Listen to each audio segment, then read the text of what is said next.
My therapist says I need healthier coping mechanisms. So I started running, and I fucking hate it. I don't know how people find it relaxing, and if anyone has told you that they've reached runner's high, they're either a liar or a sociopath. I like to motivate myself by putting on a little playlist, smoking some weed because baby steps. The other day, I'm on my run, and this old woman comes like flailing out of her house, and she's like, everything in my house just shook.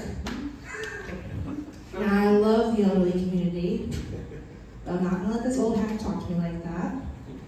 So I told her, well, you better go change your diaper, and then kicked over her garden gnome. And a few hours later, the weed did wear off, and there was an earthquake. So to be safe, I stopped running. I like to use cutesy code words to make others feel comfortable. Instead of feeling depressed, I'll say I'm feeling dispresso. And when I disassociate, it's just a visit to the void. Instead of suicidal ideation, I say Final Fantasy. Because some people, Dad, they think that mental health is a choice. And they'll say things like, oh, you always look so miserable. Or, you used to be such a happy baby. I have bipolar depression.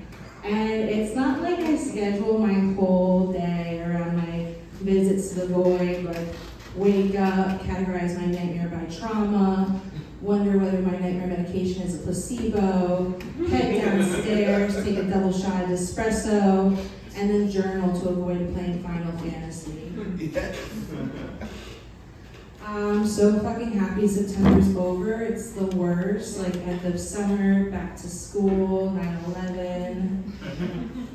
I remember 9/11, I was in 5th grade, and I remember that day. I remember a few weeks later when there was a plane flying outside my classroom, and I thought it'd be a really good idea to say, well, I hope that plane doesn't crash. I was in a lot of trouble that day. My joke did not land well. I'm going to do some impressions. This is my impression of Mickey Mouse. Uh-huh. This is my impression of Owen Wilson. Wow. And this is my impression of Celine Dion. Sorry, that was so mean. My husband started whittling. I came home the other day and he was just whittling. And it's been several weeks, so I'm starting to get worried. Again, looking up some information or a hotline I could call. There was 1-800 need him to find Jesus, but I think his carpenter background would just make things worse. I'm not sure if he's having a crisis or if he's preparing for something. He does work in a jail, and Google did say the person to most likely murder me is my husband. So I'm just telling you all this in case I go missing. Someone can tell the cops to check the artisan community. Election's coming up, and I know who I'm voting for.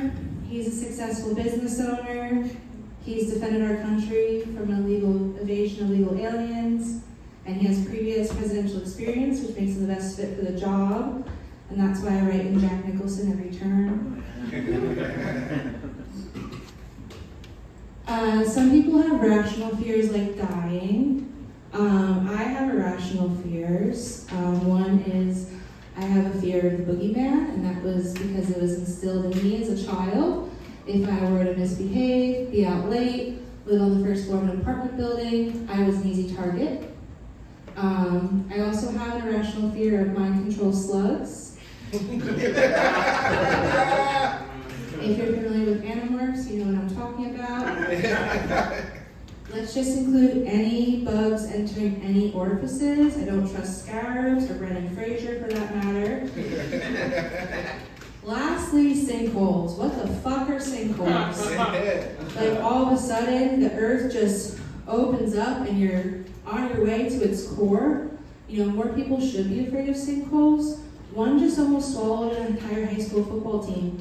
So imagine you're just running through the park, headphones on, sativa kicking in, and for the first time you feel like you finally reached runner's high, But reality, the entire earth has just opened up around you. You're free falling from assuming eternity. And that's another reason why I stopped running. Okay, our vision thing. Definitely, Michael Moses, man. Give it up for Tom.